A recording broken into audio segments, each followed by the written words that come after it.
स्वागत है आप सभी लोगों का हमारे YouTube channel star GS hub में। हम लोग अपने इस चैनल के माध्यम से इन्वायरमेंट विषय पे बातचीत कर रहे थे और इन्वायरमेंट में जो टॉपिक हम लोगों का चल रहा था वो था इकोसिस्टम, पारिस्थितिकी तंत्र के बारे में। हम लोगों ने दो क्लास लिया है और उसमें हमने कुछ बातें आपको बताया है। आज जो हम लोगों की क्लास चलेगी पारिस्थितिकी तंत्र से जुड़ा हुआ, ये लास्ट क्लास हम लोगों का रहेगा और इसमें हम लोग स्पेशल जो बातचीत करने वाले हैं, इसमें हम लोगों की जो क्लास चलेगी आज वो हम लोग जानेंगे पारिस्थितिकी पिरामिड के बारे में। पारिस्थितिकी पिरामिड क्या होता है इसके बारे में हम लोगों की क्लास चलने वाली है। और दूसरी बात जो मेरी चलने वाली है वो है जलीय पारिस्थितिकी तंत्र का विनाश कैसे होता है। जलीय पारिस्थितिकी तंत्र का विनाश कैसे होता है, तंत्र का विनाश कैसे होता है इसके बारे में देखेंगे हम लोग। और तीसरी बात देखेंगे हम लोग पारिस्थितिकी तंत्र से पारिस्थितिकी तंत्र से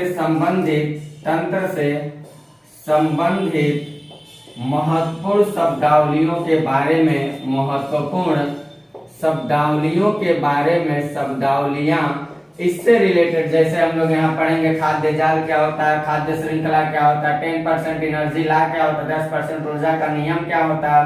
फिर हम लोग यहाँ देखेंगे आवास क्या होता है, होम रेंज क्या होता है, निके क्या होता है, निकेत क्या होता है, परिसीमा क्या होता है। ऐसे करके कुछ तमाम पर्यावरण से जुड़े हुए हम लोग पारिस्थितिकी तंत्र शब्द टॉपिक में आने वाले कुछ शब्दावलियों के बारे में जानेंगे जो एग्जाम में अक्सर पूछे जाते हैं, ऐसा आप खुद अभी देखेंगे।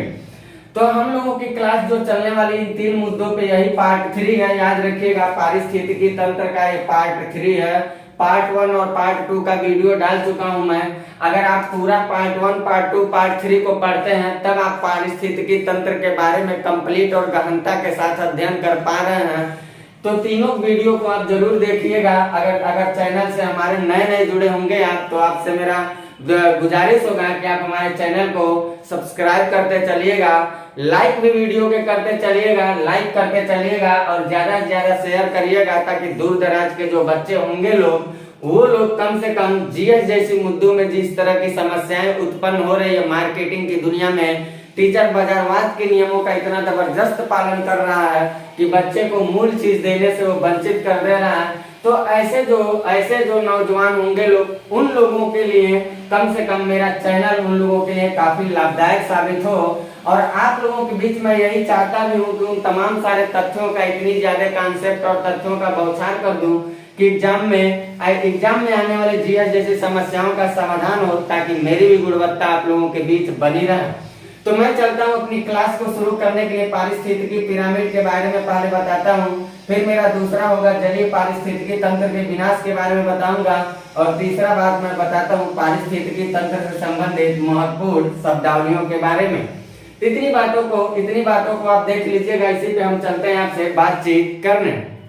शुरू करता हूँ पारिस्थितिकी पिरामिड के बारे में। क्या होता है पारिस्थितिकी पिरामिड?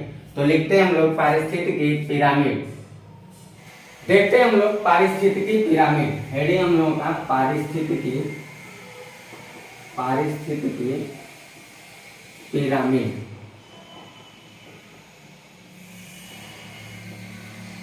क्या होता है पारिस्थितिकी पिरामिड, जरा इसके बारे में हम लोग देखते हैं। तो याद रखिएगा, किसी भी पारिस्थितिकी तंत्र की आप बात कर लीजिए, कोई भी पारिस्थितिकी तंत्र हो, पारिस्थितिकी तंत्र क्या होता है मैंने आपको बता चुका है। तो कोई भी पारिस्थितिकी तंत्र हो, उस पारिस्थितिकी तंत्र में उत्पादक प्रोड्यूसर और उपभोक्ता कंज्यूमर, यानी कि उत्पादक और उपभोक्ता को दर्शाने वाला जो पिरामिड होता है वही पारिस्थितिकी पिरामिड कहलाता है। ये पिरामिड जो होगा उत्पादक और उपभोक्ता के संख्या के आधार पे हो सकता है, उत्पादक और उपभोक्ता के द्रव्यमान के आधार पे हो सकता है, उत्पादक और उपभोक्ता के ऊर्जा के आधार पे हो सकता है। ये 3 आधार पे पारिस्थितिकी पिरामिड का आकलन किया जाता है कि पारिस्थितिकी पिरामिड किस तरह से निर्मित होगा। यानी कि पारिस्थितिकी पिरामिड के बारे में आपको लिखना होगा तो आप लिख सकते हैं किसी भी पारिस्थितिकी तंत्र में, यहाँ लिख लीजिएगा परिभाषा, किसी भी पारिस्थितिकी पारिस्थितिकी तंत्र में उत्पादक और उपभोक्ता के मध्य मिलने वाला संबंध को पारिस्थितिकी पिरामिड में दर्शाया जाता है। और ये पारिस्थितिकी जो पिरामिड होता है, ये उत्पादक और उपभोक्ता को ध्यान में रख कर इसको 3 रूपों में देखा जाता है। तो अगली बात हम लोग ये जानेंगे, पारिस्थितिकी पिरामिड को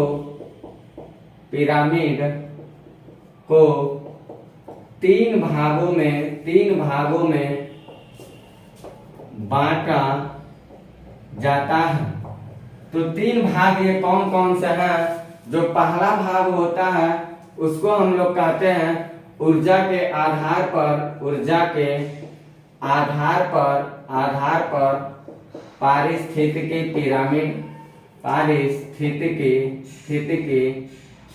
पिरामिड। दूसरा जो होता है वो होता है द्रव्यमान के आधार पर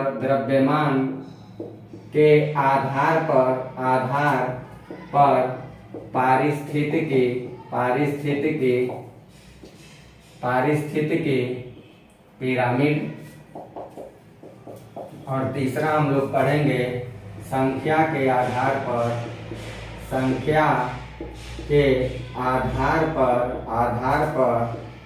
पारिस्थितिकी पिरामिड।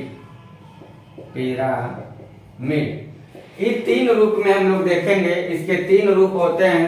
पारिस्थितिकी तंत्र को पूरी गहनता के साथ समझने के लिए ये 3 रूप हम लोगों को देखना पड़ेगा। एक ऊर्जा के आधार पे देखेंगे पारिस्थितिकी पिरामिड का निर्माण कैसे होता है। एक द्रव्यमान के आधार पे हम लोग देखेंगे पारिस्थितिकी पिरामिड का निर्माण कैसे होता है। और एक देखेंगे हम लोग संख्या के आधार पर देखेंगे पारिस्थितिकी पिरामिड का निर्माण कैसे होता है। तो मैं तीनों को अभी डायग्राम बना के आपको बता देता हूँ, इसको आप नोट कर लीजिए और तीनों को हम लोग एक साथ करके पढ़ लेते हैं। इसको आप नोट कर लीजिए, बाकी मैं चलता हूँ तीनों के बारे में बताने के लिए कम समय में बेहतर से बेहतर ट्रिक के साथ। इसका आप कर ले लीजिए स्क्रीनशॉट और बढ़ता हूँ मैं आगे। हम लोग ये देखते हैं ऊर्जा के आधार पर पारिस्थितिकी पिरामिड। ऊर्जा के आधार पर पारिस्थितिकी पिरामिड को अगर देखा जाए तो इसमें क्या, यह जो पिरामिड है यहाँ मैं याद रखिएगा, यहाँ मैं आप लोगों को अभी फिगर बना के सारे पिरामिड के बारे में बता रहा हूँ। यहाँ मैं लिख दिया हूँ जो जानकारी के लिए चीजें हैं। यह पिरामिड लिखा हमेशा सीधा बनता है। सीधा कैसे बनेगा, ये सीधा उल्टा की क्या बात आ गई, जरा इसको समझ लेते हैं हम लोग। तो यह पिरामिड हमेशा सीधा बनता है। किसी भी पोषक स्तर से ऊर्जा हमेशा 10% ही, याद रखिएगा 10% एनर्जी ला जब हम लोग पढ़ेंगे 10% ऊर्जा का स्थानांतरण पढ़ेंगे तो एक जीव से, यानी कि जो उत्पादक होता है, जो प्रोड्यूसर होता है, उससे एनर्जी क्या होता है जब ट्रांसफर होता है कंज्यूमर के पास, तो 10% ही एनर्जी ट्रांसफर होता है। अभी इसको हम लोग आगे ऊर्जा के नियम में पढ़ेंगे। यानी कि घास को अगर मान लीजिए टिड्डा खा रहा है तो 10% घास की एनर्जी टिड्डा के पास जाएगा। टिड्डा को मान लीजिए मेढक खाया तो उसका 10%, टिड्डा का 10% मेढक के पास जाएगा। ऐसी एनर्जी 10% घटती चली जाती है। इसको हम लोग अभी पढ़ेंगे। तो यहाँ हम लोगों को ये देखना कि पिरामिड हमेशा सीधा बनता है। सीधा क्या होता है अभी मैं बता रहा हूँ आपको। फिर किसी भी पोषक स्तर से ऊर्जा हमेशा 10% स्थानांतरित होते हैं। यानी कि एक पोषक स्तर जो है, मान लीजिए यहाँ पे मैं बना ही देता हूँ। मान लेते हैं हम लोग कि एक पोषक स्तर यहाँ पे, यहाँ घास है, यहाँ पे घास है, ये पोषक स्तर एक घास है। और इस घास से क्या हो रहा है, इसको थोड़ा बड़ा कर देते हैं हम लोग समझने के लिए। घास है, यहाँ पोषक स्तर क्या है तो कहेंगे हम लोग घास है। घास को खाने के लिए मान लीजिए आ गया टिड्डा ने, तो टिड्डा जब घास खाएगा तो इसका घास का बस 10% ऊर्जा, यहाँ मान लीजिए घास है, घास को खाया टिड्डा ने, टिड्डा को खाया मेढक ने, मेढक को खाया मान लीजिए यहाँ सांप ने और सांप को खाया मोर ने, तो ये घास का जितना होगा, अगर यहाँ पे 100 कैलोरी ऊर्जा होगा तो इसका 10% यहाँ ट्रांसफर होगा, यानी कि 10 यहाँ ऊर्जा जो ये पाएंगे केवल 10 कैलोरी पाएंगे। मेरा कहने का मतलब यह है, ये ऊर्जा पाएंगे तो केवल 1 कैलोरी पाएंगे, 1 कैलोरी ऊर्जा पाएंगे। ऐसे ट्रांसफर होता रहता ऊर्जा, ऐसे 10% ही ऊर्जा आगे ट्रांसफर होता रहता है। ये 10% एनर्जी ला का, तभी आगे हम लोग एनर्जी ला में देखेंगे। तो मान लीजिए यहाँ पे घास है, घास को खाने के लिए टिड्डा या कार्बोहाइड्रेट को प्रोटीन में जब कन्वर्ट करता है तो घास का 10% ऊर्जा किसके पास जाएगा, टिड्डा के पास। यहाँ टिड्डा रख लीजिए, यहाँ पे क्या रख लेते हैं हम, टिड्डा। अब टिड्डा को खाने के लिए कौन आ रहा है, तो कहेंगे मेढक आ रहा, तो मेढक के पास 10% केवल जाएगा। देखिए छोटा होते जा रहा, यहाँ मेढक के पास आ गया। फिर मेढक को खाने कौन आ गया, सांप आ गया, तो 10% यहाँ बस सांप के पास जाएगा। और सांप को खाने के लिए कौन आ गया, तो कहेंगे मोर आ गया, तो 10% बस यहाँ मोर के पास जाएगा। यानी कि यहाँ पे जो ऊर्जा थी उसका 10% ही केवल ट्रांसफर हुआ, बाकी 90% क्या हो रहे हैं, हरास होते चले। तो ये जो आकार बना कुछ ऐसे बन रहा है, कुछ ऐसे बन रहा है, इसी को हम लोग कहते हैं सीधा पिरामिड बोलते हैं। यानी कि मान लीजिए यहाँ घास था, घास को खाया टिड्डा ने, टिड्डा को खाया मेढक ने, मेढक को खाया सांप ने, सांप को खाया मोर ने। पारिस्थितिकी पिरामिड कैसा बन गया, सीधा बन गया। तो ऊर्जा के आधार पे हमेशा पारिस्थितिकी पिरामिड याद रखिएगा, सीधा बनता है। ऊर्जा के आधार पे हमेशा पारिस्थितिकी पिरामिड क्या बनता है, सीधा बनता है। इसको अगर आप चाहें तो इसके नीचे आप मेंशन कर सकते हैं, फिगर को ये वाला बना सकते हैं। ये वाला मत बनाएगा, इसको हम लोग अभी 10% एनर्जी ला में हम इसको और विधिवत से आपको बताऊंगा। ये बस मैं समझाने के लिए हम आपको बताए हैं, 10% ऊर्जा ला में इसको बताएंगे। यहाँ आपको सीधा का जो कॉन्सेप्ट मैंने बताया कुछ ऐसे, यहाँ घास लिख लीजिएगा, टिड्डा, मेढक, सांप, मोर, ऐसे करके आप लिख लीजिएगा, या मैं लिख देता हूँ। आप इसको आप घास को खाया किसने, टिड्डा ने, टिड्डा को खाया किसने, मेढक ने, मेढक को खाया किसने, सांप ने, सांप को खाया किसने, मोर ने। तो इसके पास मान लीजिए, घास के पास मान लीजिए यहाँ घास है, तो घास के पास मान लीजिए 1000 कैलोरी ऊर्जा था, 1000 कैलोरी ऊर्जा था। तो इसका केवल 10% यहाँ जाएगा, यानी कि इसके पास आएगा 100 कैलोरी बस ऊर्जा खाएगा। ये कितना खाएगा, मात्र 10 कैलोरी ऊर्जा खाएगा, मात्र 10 कैलोरी। ये कितना खाएगा सांप, ये मात्र 1 कैलोरी पाएगा, 1 कैलोरी। और ये कितना पाएगा, ये 0.1 कैलोरी ऊर्जा पाएगा। यानी कि 10% क्या हो रहा है, सिर्फ ऊर्जा ट्रांसफर हो रहा। 1000 का 10% यानी कि 100 गया, 100 दहा में 1000, यहाँ 10 दहा में 100, 1 दहा में 10, 0.1 दहा में 1 हो जाएगा। इस तरह से 10% ऊर्जा। इसलिए देखिएगा शाकाहारी जो जीव होते हैं उनके पास एनर्जी ज्यादा होता है, जो मांसाहारी होते हैं उनके पास साफ एकदम ना के बराबर होता है। अगर मांसाहारी जीव आप खाते हैं तो समझिए आपको 10% ऊर्जा ला हम लोग पढ़ेंगे तो वहाँ देखेंगे इसके आधार पे आप एनर्जी बहुत कम लेते हैं। तभी फिलहाल के लिए आप ये देखिएगा, ऊर्जा के आधार पे पारिस्थितिकी पिरामिड हमेशा कैसे बनती है, सीधा पोषक स्तर के आधार पे। तो सीधा क्या होता है, आप ऐसे ही आकलन कर लीजिएगा, इसको बना लीजिएगा। अब हम चलते हैं आपको बताने द्रव्यमान के आधार पे, उसका फिगर मैं बनाता हूँ आपको द्रव्यमान के आधार पे। तो यहाँ मैंने लिखा है, यहाँ हमने क्या लिखा कि किसी जीव जंतु के शरीर से पानी की मात्रा निकाल देने के बाद जो द्रव्यमान बचता है उसे शुष्क भार कहा जाता है। पर्यावरण के भाषा में क्या कहा जाता है, शुष्क भार कहा जाता है। यानी कि मान लीजिए कोई जीव जंतु है, उसके शरीर से हमने खून निकाल लिया, उसके शरीर से हमने पानी निकाल लिया, तो उसका बचा हुआ जो उसका बचा हुआ शरीर है, जो मसल्स बचे हुए हैं, जो मांसपेशियां, हड्डी इत्यादि चीज बची होंगी, वही क्या होगा, उसका शुष्क भार होगा। और इसी शुष्क भार पर हम द्रव्यमान का पिरामिड निकालते हैं। याद रखिएगा, द्रव्यमान का पिरामिड निकालने के लिए हमें शुष्क भार, शुष्क द्रव्यमान की जरूरत होती है।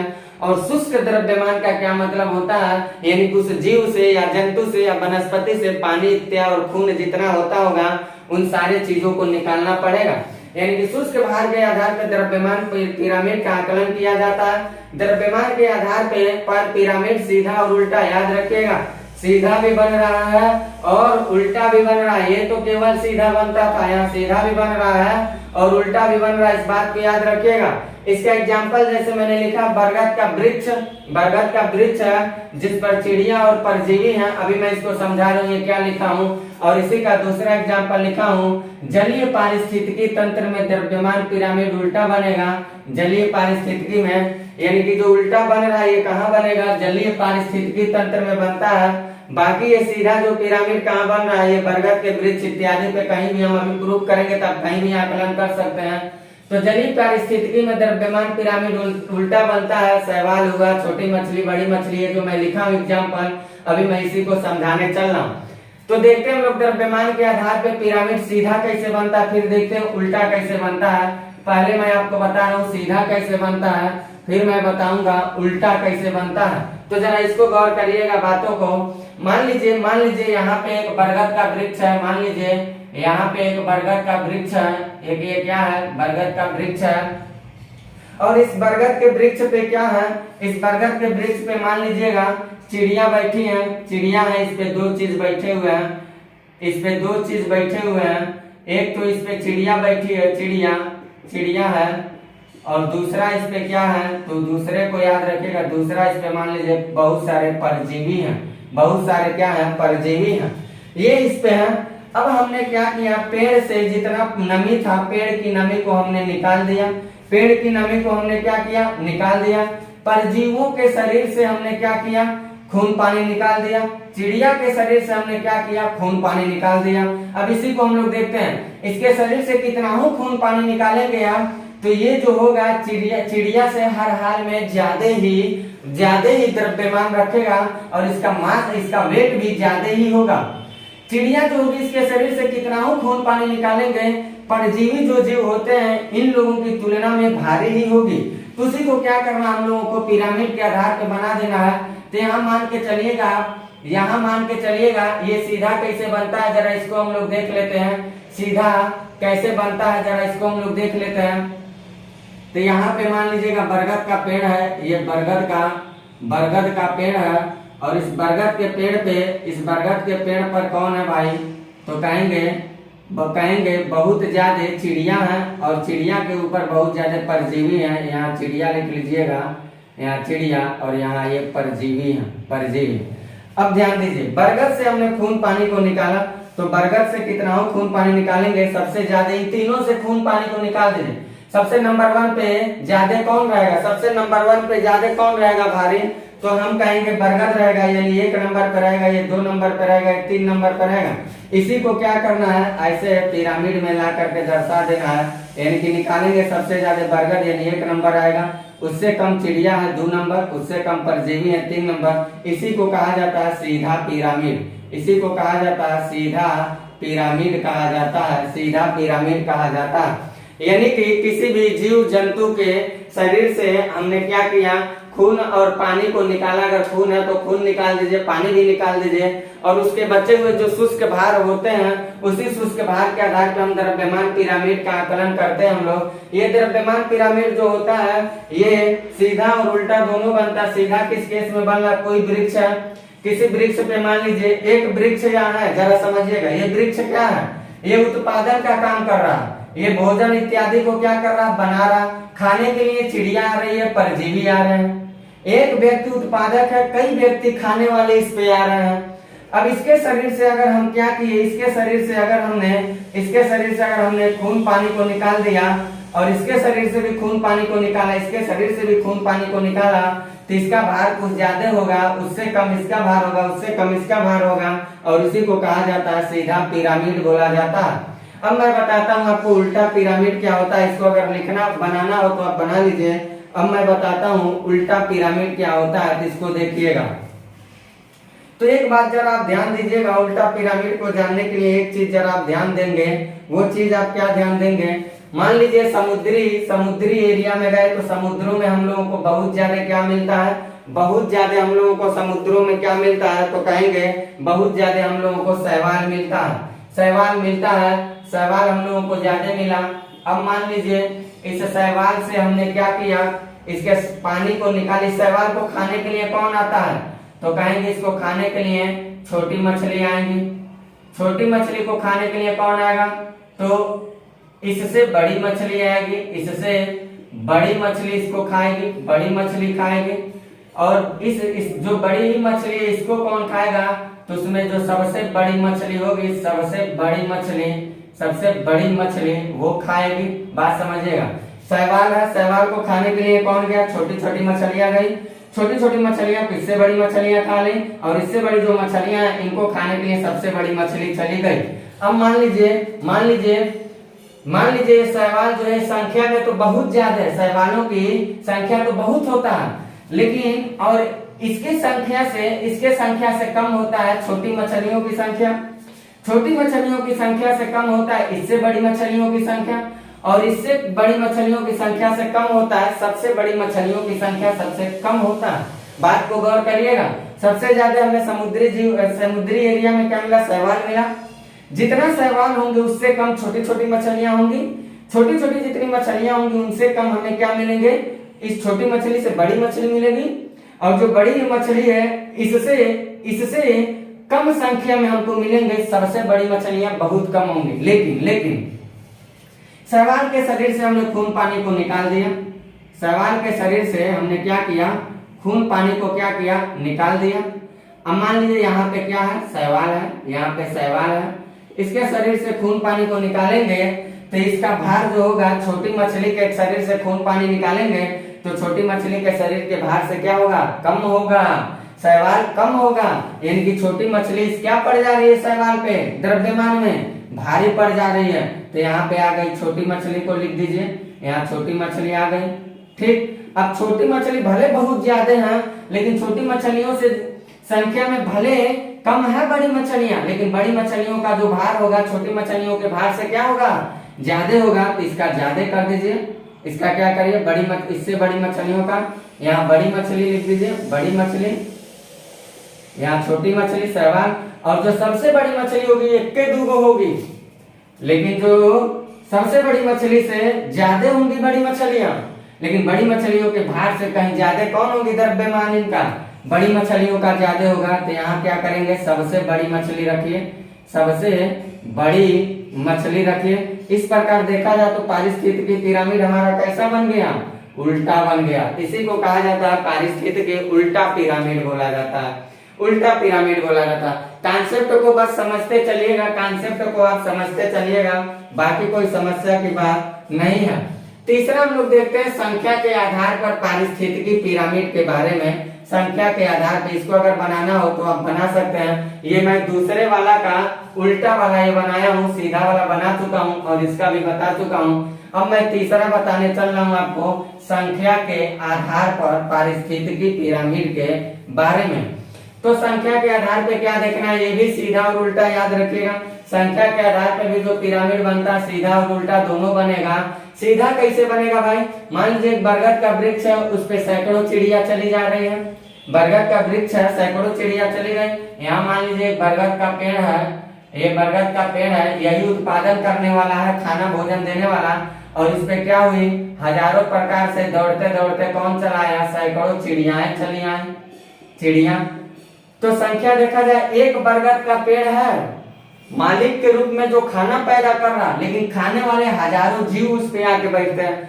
हजारों जीव जंतु चिड़ियाएं आकर के उस पे क्या होती हैं? आश्रित होती हैं। तो जब ये आश्रित होती हैं तो बरगद का पेड़ कितना था भाई? बरगद का जो पेड़ था वो कितना था? तो कहेंगे बरगद का पेड़ तो एक था, बरगद का पेड़ तो एक था, लेकिन खाने वाले जीव जंतु कितने आ गए? अनगिनत चले आए। तो इस हाल में क्या होगा? आप ऐसे कर लीजिएगा, जरा हमारी बातों को समझिएगा। ये है हमारा बरगद का पेड़, ये है बरगद का पेड़ है, और इसमें खाने वाले जीव जंतु जो आ रहे हैं संख्या में क्या आ रहे हैं? बहुत ज्यादा आ रहे हैं। यानी कि एक वृक्ष पे सैकड़ों चिड़ियाएं आ रही हैं। तो इसको हम लोग देखेंगे, इसको हम लोग देखते हैं अगर, तो इसको हम लोग ये कहेंगे, यहाँ अब हम लोग लिख लेते हैं सैकड़ों चिड़ियाएं को लिख लीजिए, चिड़िया, सैकड़ों चिड़िया। एक मिनट जरा ध्यान दीजिएगा, एक मिनट। ये सीधा जो बन रहा है इसमें थोड़ा हम लोग त्रिभुज उल्टा बना रहे हैं। एक मिनट, यहाँ मिस्टेक हो रहा है। यहाँ हम लोग क्या करेंगे, ऐसे बनाइएगा पिरामिड, आप ऐसे बनाइएगा। बरगद का कितना पेड़ है, बरगद का जो पेड़ है, बरगद का पेड़ है वो तो बस एक ही है ना, एक ही है, लेकिन इसमें बैठने वाली चिड़ियाएं कितने आ रही है, हजारों सैकड़ों आ रहे हैं। तो यहाँ चिड़िया को रखिए आप, यहाँ चिड़िया को रखिए, यानी कि एक पेड़ पर सैकड़ों चिड़िया आके बैठ गए। तो इस तरह से पिरामिड हम लोगों का क्या बन रहा है, हम लोगों का पिरामिड ये बन रहा है, उल्टा पिरामिड बन रहा है, यहाँ उल्टा पिरामिड बन रहा है। इसको जरा सही कर लीजिएगा, इसको जरा सही कर लीजिएगा, लिखने में हमने उल्टा कर दिया है। और हम लोग देखते हैं सीधा कैसे को देखते हैं हम लोग। तो जरा सीधा कैसे है उसको देख लेते हैं, सीधा कैसे है उसको देख लेते हैं। ये तो रहा उल्टा की बात, हम लोग देखते हैं सीधा कैसे। तो मान लीजिए हमारी एक बात मानिए, जंगल में आप जाएंगे, जंगल में, तो जंगल में हम लोगों को सबसे ज्यादा मिलता है घास का मैदान, घास का मैदान बहुत ज्यादा मिलता है। और इस घास के मैदान को खाने के लिए अधिक से अधिक 2-4 हिरन आएंगे, 2-4-10 हिरन आएंगे। और हिरन को खाने के लिए कौन आएगा, तो कहेंगे हिरन को खाने के लिए 1 से 2 शेर चले आएंगे, शेर चले आएंगे। यानी कि संख्या के आधार पर देखा जाए तो सबसे ज्यादा संख्या जंगल में किसका है, तो कहेंगे सबसे ज्यादा संख्या जो है जंगल में वो घास का है, यानी बहुत ज्यादा यहाँ संख्या है घास का। लेकिन उसको खाने के लिए कौन आ रहे हैं, 2-4 हिरन आ रहे हैं। और हिरन को 2-4 हिरन को खाने के लिए कौन आ रहा है, एक शेर आ रहा है। तो इस हाल में हमारा पारिस्थितिकी पिरामिड कैसा बनेगा, सीधा बनेगा।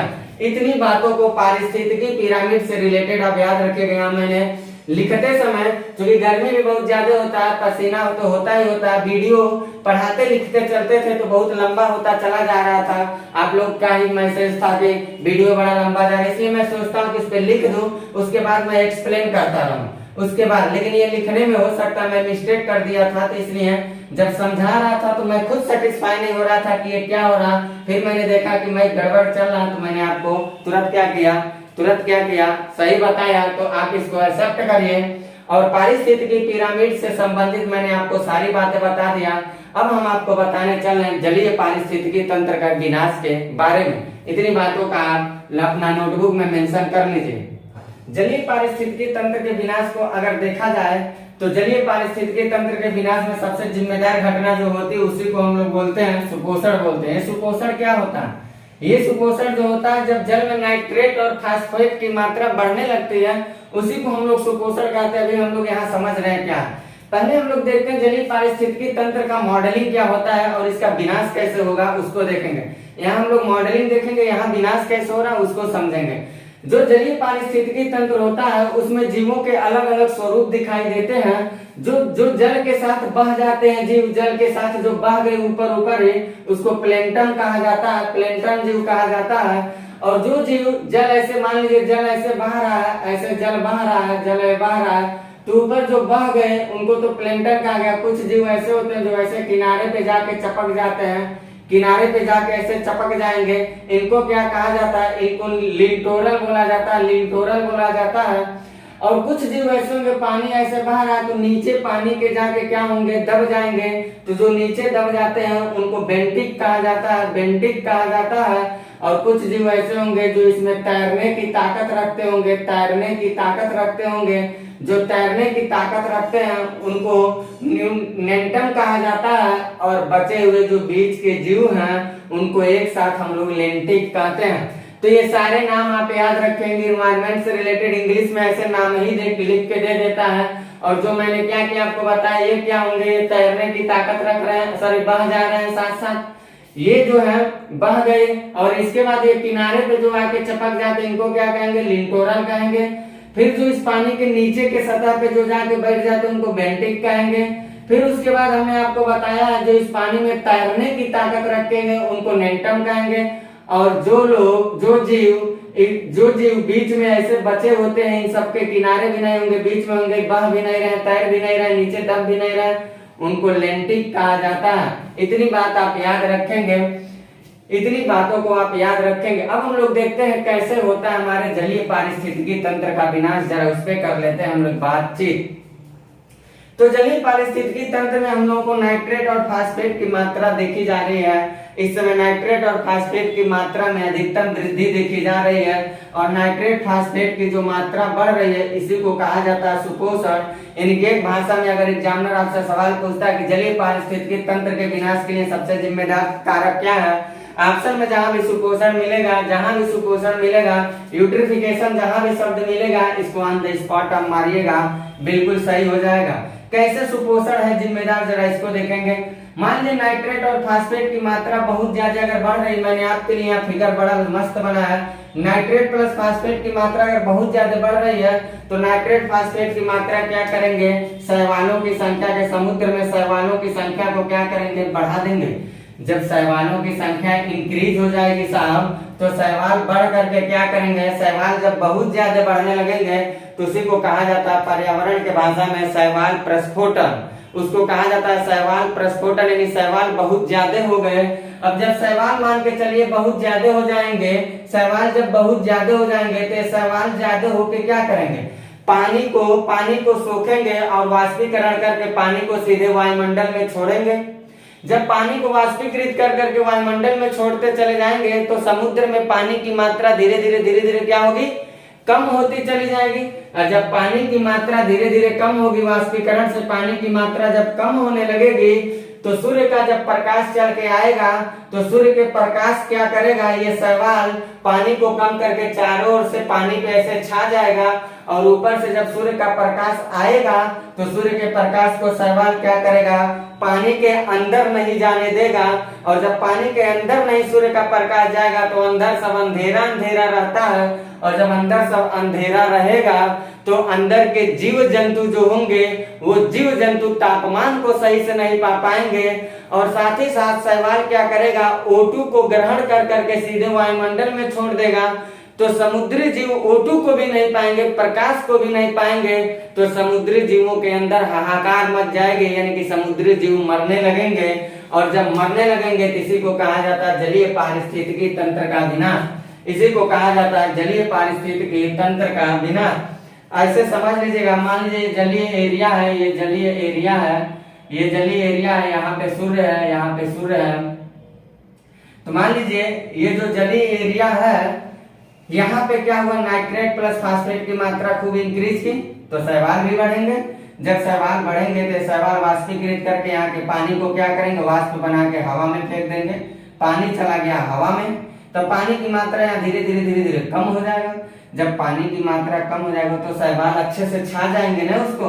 जब छा जाएंगे तो यहाँ से सूर्य से जब प्रकाश चलेगा तो शैवाल क्या करेंगे, ऊपर ही प्रकाश को रोक लेंगे, नीचे प्रकाश जाएगा ही नहीं। जब नीचे प्रकाश नहीं जाएगा तो समुद्री जीव यहाँ नीचे प्रकाश का इंतजार कर रहे हैं, वो प्रकाश पाएंगे नहीं। साथ ही साथ ये क्या करेगा, नीचे से O2 को लेगा शैवाल और ऊपर वायुमंडल में O2 को छोड़ देगा। तो नीचे O2 भी नहीं है, नीचे क्या है, O2 भी नहीं है और प्लस प्रकाश भी नहीं है। अभी जब दोनों चीज नहीं है तो इन दोनों चीजों की अनुपस्थिति में नीचे के जो जीव होंगे वो मरने लगेंगे। जब मरने लगेंगे तो इसी को कहा जाएगा जलीय पारिस्थितिकी तंत्र का विनाश। हमारी बातों को आप कहां तक समझ पा रहे हैं, कमेंट बॉक्स में कमेंट करके जरूर बताइएगा। तो ये मैंने आज आपको पारिस्थितिकी पिरामिड और जलीय पारिस्थितिकी तंत्र के विनाश, इन दोनों मुद्दों पे आपको बेसब्री के साथ बता दिया। हमने कहा था अभी क्लास थोड़ा हमें लग रहा बड़ा हो जाएगा, इसलिए एक छोटा सा वीडियो और लेके आता हूं मैं, जिसमें पारिस्थितिकी तंत्र से संबंधित शब्दावलियों को बताता हूं, क्योंकि वीडियो बहुत लंबा हो जाएगा तो आप लोगों को भी देखने में समस्या होता है। आप ही लोगों का कहना हमें पढ़ाने क्या, मैंने इंडस वाली सिविलाइजेशन हिस्ट्री का देखिएगा 2 घंटे से के आसपास का पढ़ा दिया, तो मुझे 5, 7, 8 घंटे तो मैं कोचिंग में घूम घूम के पढ़ाता रहता। मुझे थकान उकान ऐसा नहीं है कि थकान या कुछ और बहाने ले रहा है, ऐसा कुछ नहीं। अच्छा 7-7 घंटे पढ़ा के जब आ जाता हूँ तब मैं यहाँ रात को आप लोगों के लिए वीडियो बनाता रहता हूँ। तो आप लोग क्या करें, वीडियो बड़ा हो रहा है इसलिए मैं इसी को यहाँ कंप्लीट करता हूँ। अगली एक छोटी सी वीडियो लेके आता हूँ, वहां मैं आपको बताता हूँ कि पर्यावरण से संबंध में पारिस्थितिकी तंत्र टॉपिक से रिलेटेड महत्वपूर्ण शब्दावलियां क्या क्या हैं। तभी तक के लिए मैं लेता हूँ आपसे इजाजत। Bye, best of luck.